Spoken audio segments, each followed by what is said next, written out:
السلام علیکم ورحمۃ اللہ وبرکاتہ۔ وعلیکم السلام ورحمۃ اللہ وبرکاتہ۔ الحمدللہ والصلاۃ والسلام علی رسول اللہ، اما بعد۔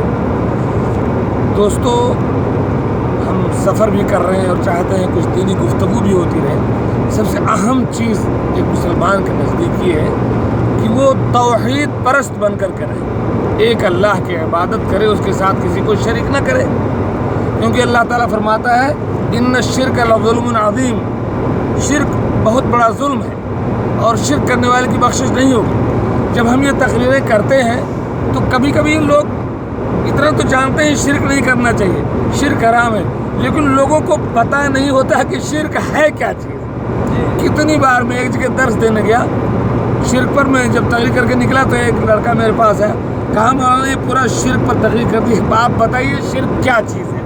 تو میں اپنے برادر محترم شیخ ریاض الدین فیضی حفظہ اللہ سے اس موضوع پر تھوڑی سی ڈسکس کروں گا۔ شیخ سے میں سوال کروں گا کہ شیخ، شرک جو ہے یہ علمی طور پہ اس کی دو قسمیں کی جاتی ہیں، تو یہ شرک کی دو قسمیں کیا کیا ہیں؟ صحیح شرک کی دو قسمیں کیا کیا ہے؟ الحمدللہ رب العالمین والصلاۃ والسلام علی سید الانبیاء والمرسلین، اما بعد۔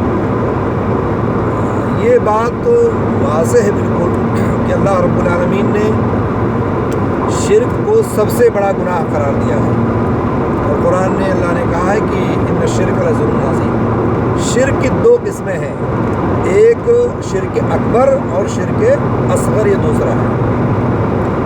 شیخ نے بتایا کہ شرک کی دو قسمیں، ایک چھوٹا شرک، ایک بڑا شرک۔ جی اچھا، میں شیخ سے یہ پوچھنا چاہتا ہوں کہ بڑے شرک کی کچھ مثالیں دے دیں تاکہ لوگ جان پائیں کہ یہ بڑا شرک ہے کیا چیز۔ شرک اکبر کی بہت ساری مثالیں ہیں۔ پہلی بات بہت واضح طور پر یہ جان لیں کہ بہت ساری عبادات جو ہم کرتے ہیں اللہ نے اپنے لیے ان عبادات کو خاص کر رکھا ہے۔ مثال کے طور پر اللہ رب العالمین نے اپنے لیے نماز، روزہ، یہ سب اپنے لیے خاص کر رکھا ہے۔ رکوع، سجدہ، قربانی، نذر و نیاز کرنا، اسی طرح سے توکل، اسی طرح سے کسی اور کو چھوڑ کے، اللہ کو چھوڑ کے یعنی نفع نقصان کا مالک سمجھنا، اسی طرح سے امید لگانا، استغاثہ، دعا، یہ ساری چیزیں ہیں جو اللہ نے اپنے لیے خاص کی ہے۔ اب اگر کوئی بندہ اللہ کو چھوڑ کے کسی اور پر بھروسہ کرے، اللہ کو چھوڑ کے کسی اور سے جو ہے، اللہ کو چھوڑ کسی اور کے نام کی قربانی کرے، کسی اور کے گھر کا طواف کرنے جائے اللہ کے گھر کو چھوڑ کر کے، اسی طرح سے اگر کوئی بندہ اللہ کو چھوڑ کے کسی اور کو نفع نقصان کا مالک سمجھے، اللہ کو چھوڑ کے کسی اور کے نام کا نذر و نیاز کرے، یہ سب شرک ہے، اور یہ شرک اکبر ہے، چونکہ یہ وہ چیزیں ہیں جس کو اللہ نے اپنے لیے خاص کی ہے۔ اب اگر کوئی بندہ اس کے علاوہ اللہ کو چھوڑ کر کے کرتا ہے تو یہ جان لیجیے شرک اکبر ہے۔ یہ شرک اکبر ہے، آپ لوگ سمجھ گئے، اور اس میں امت کا ایک بڑا طبقہ گرفتار ہے۔ اگر ان کو منع کیا جائے تو کہتے ہیں یہ وہابی ہو گیا ہے۔ میرے بھائی اور دوستو، یہ شرک اکبر کے نقصانات کیا ہیں؟ شیخ سے میں چاہوں گا کہ کچھ وضاحت کریں کہ کیا اس بڑے شرک کے کرنے سے کیا کیا نقصان ہوتا ہے۔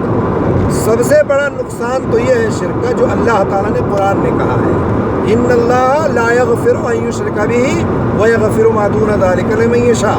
اللہ تعالیٰ نے فرمایا میں سارے گناہوں کو معاف کر سکتا ہوں لیکن شرک کو معاف نہیں کر سکتا۔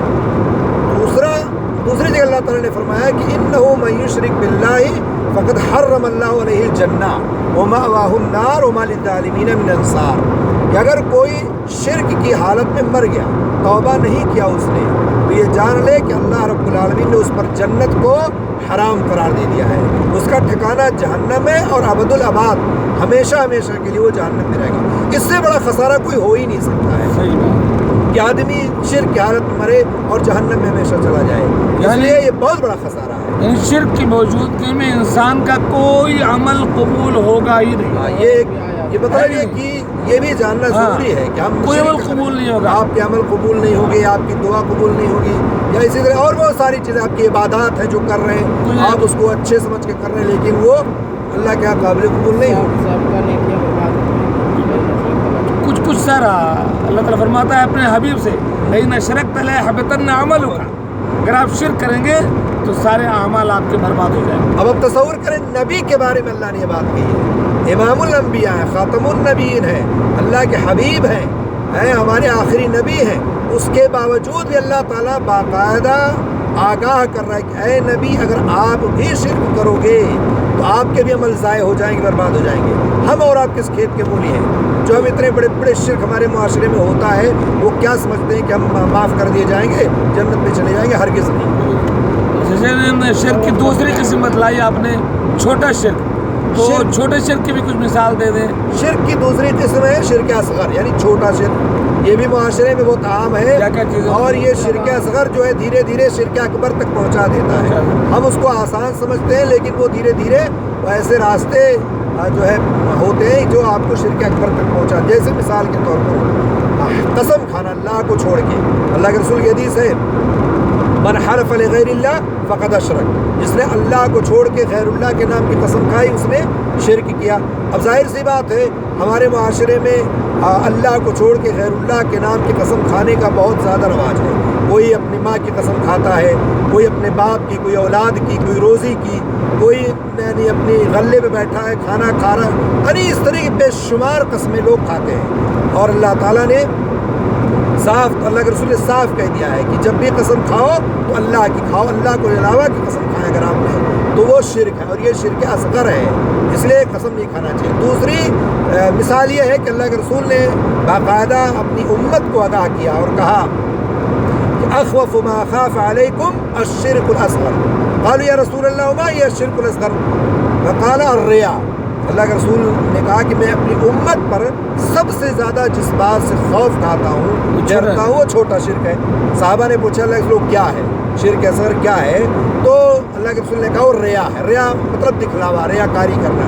آپ عبادت کر رہے ہیں اس میں ریا کاری کر رہے ہیں، آپ صدقہ خیرات کر رہے ہیں اس میں ریا کاری کر رہے ہیں، آپ کوئی بھی اچھا نیک کام کر رہے ہیں اس میں ریا کاری کر رہے ہیں، تاکہ ہمیں لوگ اچھا سمجھیں، دین داتا سمجھیں، ہمیں لوگ اچھا عالم سمجھیں، اچھا خطیب سمجھیں۔ تو یہ ریاکاری جو ہے یہ آپ کے عمل کو ضائع کرتا ہے، اور اسی طرح سے یہ شرک اصغر چھوٹا شرک ہے۔ یہ شرک اکبر کا نقصان شیخ نے بتایا کہ سارے اعمال برباد ہو جاتے ہیں، اللہ تعالیٰ اس کو کبھی نہیں معاف کرے گا، وہ انسان کافر ہو جاتا ہے اگر بغیر توبہ کے مرے، اور وہ ہمیشہ ہمیشہ کے لیے جہنمی۔ البتہ شرک اصغر جو ہے گناہ کبیرہ ہے، اس سے دوسرے اعمال برباد نہیں ہوتے ہیں، اور اس سے ہمیشہ ہمیشہ کے لیے جہنم لازمی نہیں ہے۔ البتہ جیسا شیخ نے بتایا کہ یہ شرک اصغر ایسا دروازہ ہے کہ کبھی کبھار آدمی کو بڑے شرک میں داخل کر دیتا ہے، اسی لیے بہت سارے علماء کے نزدیک یہ دو قسمیں بھی نہیں، ایک ہی شرک کو مانتے ہیں۔ تو آئیے ہم آخر میں اللہ تعالیٰ سے دعا کر لیں، شرک سے پناہ مانگنے کی اللہ کے نبی صلی اللہ علیہ وسلم نے ایک دعا سکھلائی ہے۔ امام بخاری نے ادب المفرد میں اس حدیث کی روایت کیا، علامہ البانی نے صحیح کہا، اللہم انی اعوذ بکا ان اشرک بکا وانا اعلم واستغفرک لما لا اعلم۔ اللہ تبارک و تعالیٰ میں ہر اس شرک سے پناہ چاہتا ہوں جو میں جان بوجھ کر کروں، اور ایسے تمام شرک سے اللہ میں پناہ چاہتا ہوں جو لا علمی میں مجھ سے ہو جائے۔ اللہ تعالیٰ میں توحید پر ہمارا مرنا اور جینا رکھے، اور شرک سے اللہ تعالیٰ میں محفوظ رکھے، آمین۔ السلام علیکم ورحمۃ اللہ وبرکاتہ۔ وعلیکم السلام ورحمۃ اللہ۔